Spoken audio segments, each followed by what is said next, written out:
do longer questions.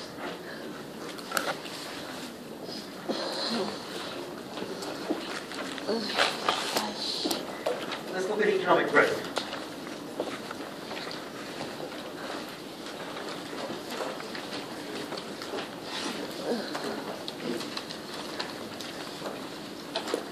The Solow growth model.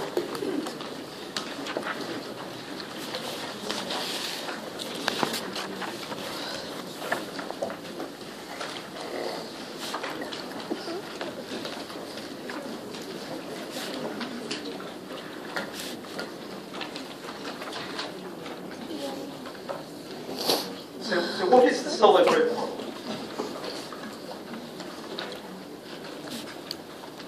Well, it's probably hard to summarize in just one sentence, but there are many aspects of it.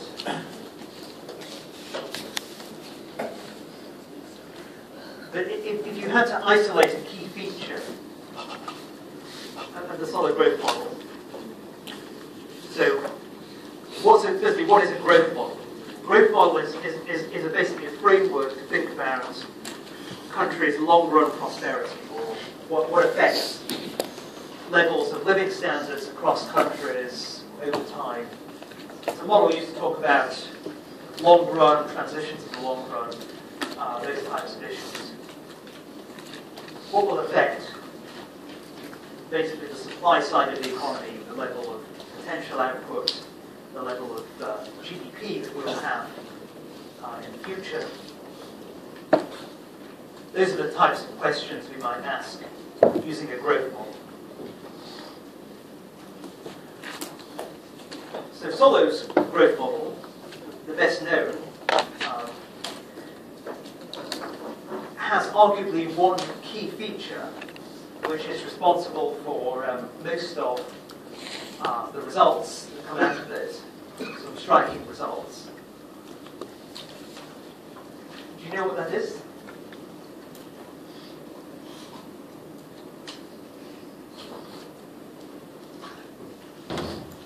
Perhaps the best way to answer the question is, if you were to look at an alternative growth model, what would be different?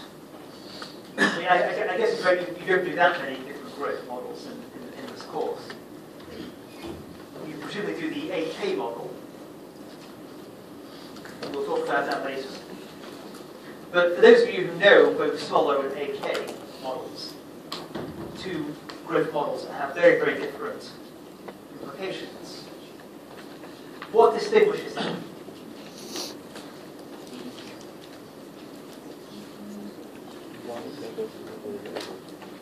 The existence of a steady state. That's a fairly good answer. But I'd like to refine your answer and someone else to refine this answer and say what causes that difference to arise. So in terms of assumptions, that's a difference of results. So the Solow growth model, as we'll see, will have a steady state.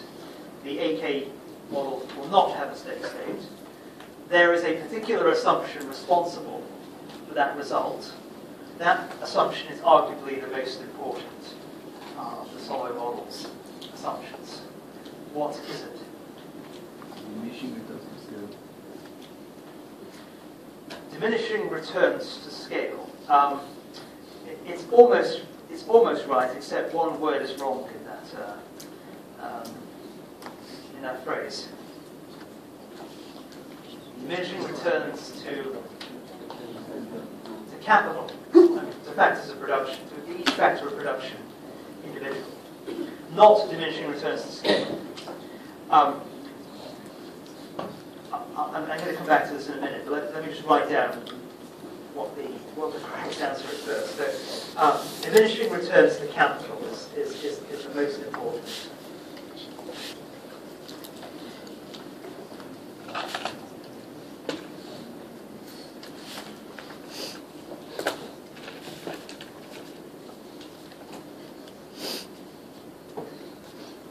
Diminishing returns to capital, which means what? Precisely. how do we measure the return to capital? What's the technical term we use for that? How much does capital produce? If I add a unit of capital, how much does that give me as a return? What does it produce? Whoops. Right, my pen away. What does adding an extra unit of capital produce? It's the marginal product of capital. So when we say returns to capital are diminishing, we mean the marginal product of capital does what? It decreases the more capital we have. So decreasing marginal product of capital.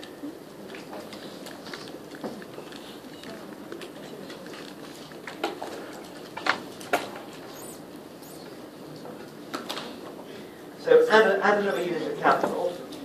What it produces for you, what it adds output, is less than what a previous unit of capital added to output, all else equal.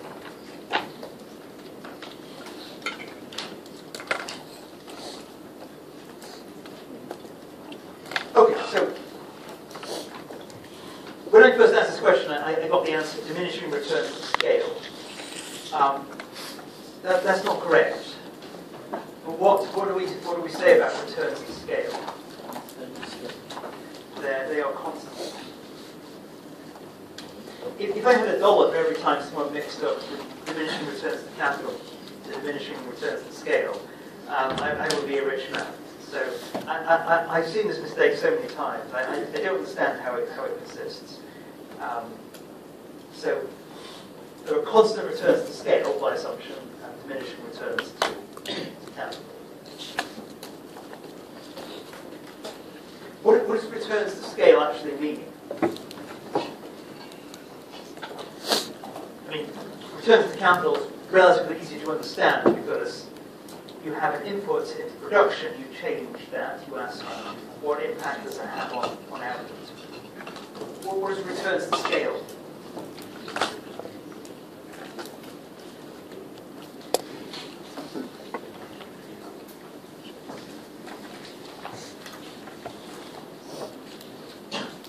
Returns to scale means that you change all of your inputs at the same time. So what are your inputs in the solid growth model? Labor and capital. Capital, for sure, and Labor. labor. Really just those two. So returns to scale means you increase capital by 1 unit and labor by 1 unit. Or to be more precise, you increase them in the same proportion. So if you were using a certain amount of capital, a certain amount of labor, you increase both of them by, say, 10%. If you have constant returns to scale, that means the output that you produce, adding 10% more of each factor, will itself go up by 10%. So don't mix up returns to capital, returns to scale. It's really unforgivable as an error in a growth question.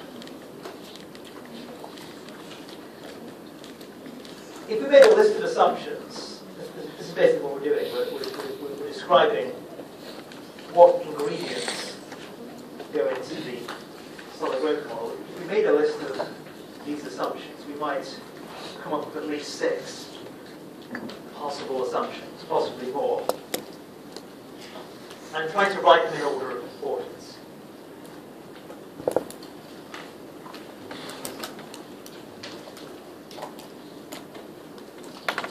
What would be the next most important?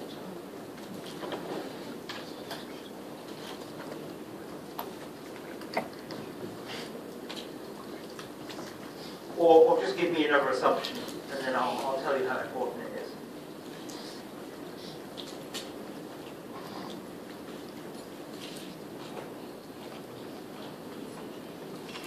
Depreciation. The capital depreciates. That's good. I would actually put that as number 3.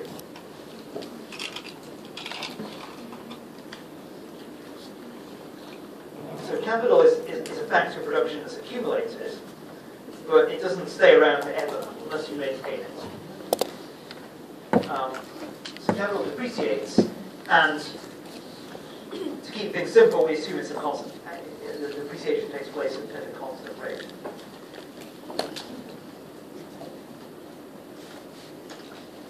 A constant rate, delta. The key thing, though, is that it depreciates. It requires ongoing investment to maintain the capital stock at a constant level. That's important. If you didn't have that assumption, solid growth model would work very differently. Number 4.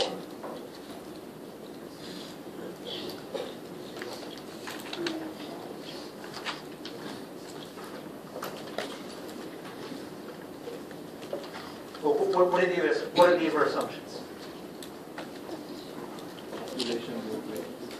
Population grows at some rate. Basically, that's going to say what the supply of labour is. So the growth model is all about capital and labour. You say something about capital. Firstly, it depreciates. We're then going to say something about how we get the funds to accumulate capital. Then we have to say something about where we get labour from. And we make the assumption that the labour force, the population, grows at a constant rate.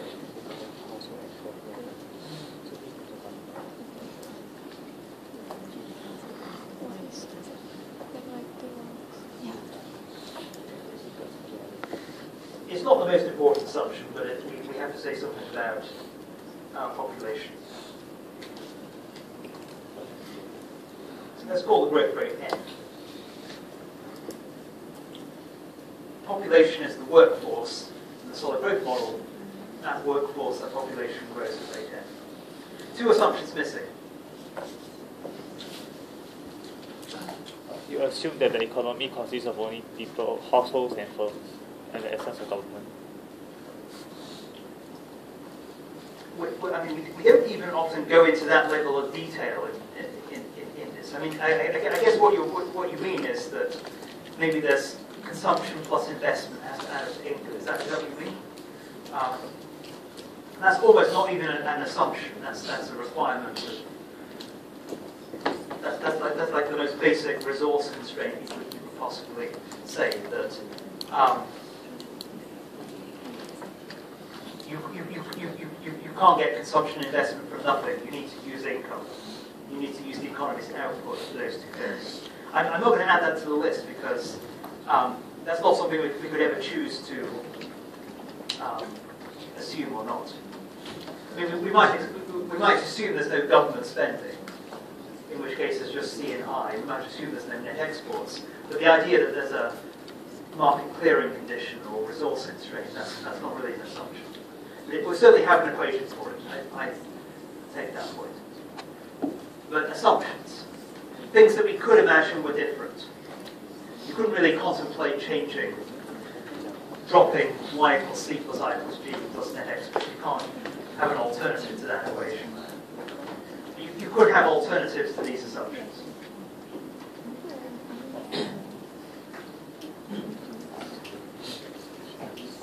Saving is always a fraction. Saving, what do we assume about saving? It's always a fraction of production. It's going to be a fraction of output, of income. Saving is a constant fraction of income.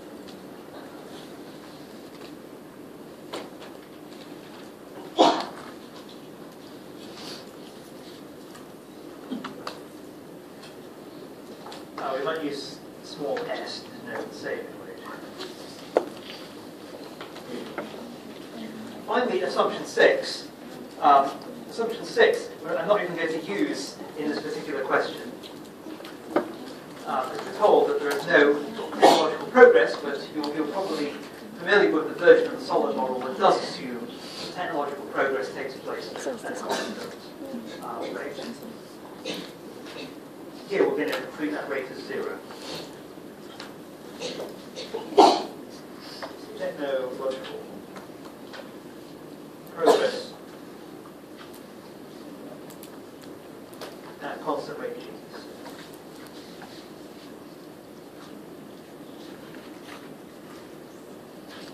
We're going to work with the original version of the Solomon model, which did not include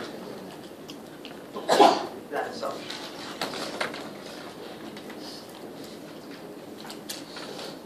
That's kind of an optional assumption.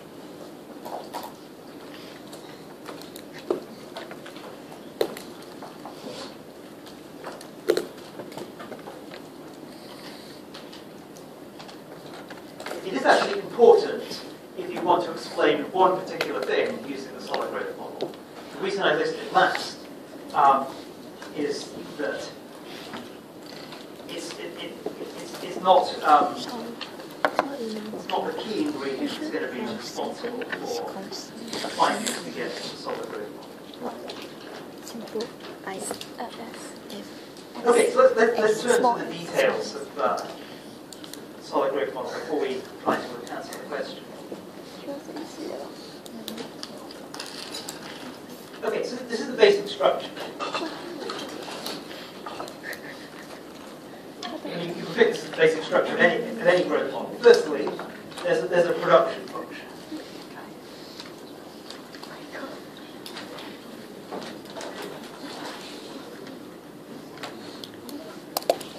So all growth models really are just about the supply side of the economy. So GDP is produced in some process that takes inputs, factors of production, and turns them into output. So the GDP, in this case there's capital K, and there's labour input L.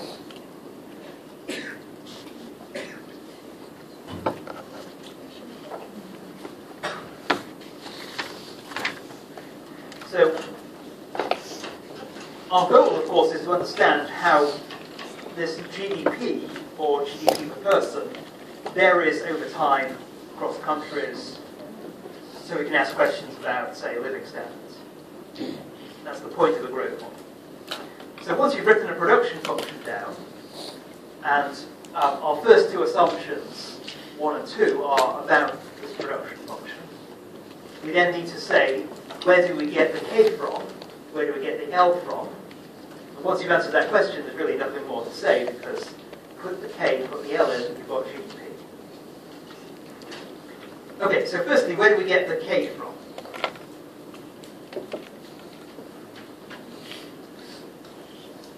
What's the change in the capital stock over time? So these equations you would label sort of factor accumulation, how we change the balance of the factors we have over time. So here for the production function, they'll tell us how GDP changes over time. So what explains why the capital stock might change or not change over time?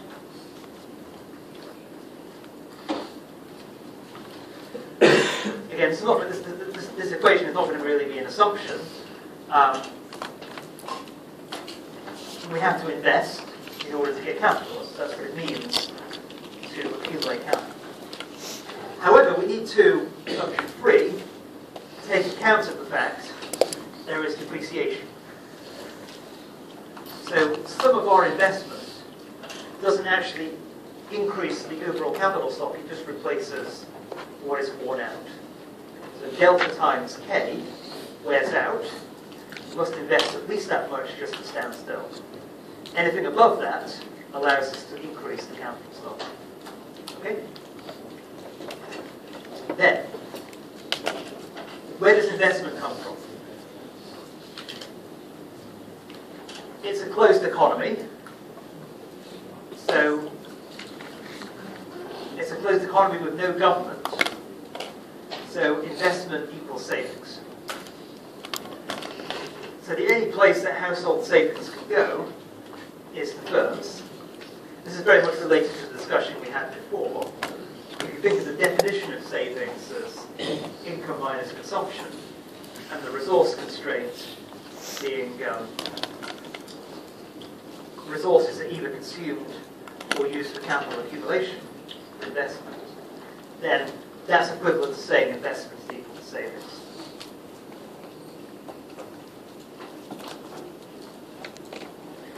And where do savings come from?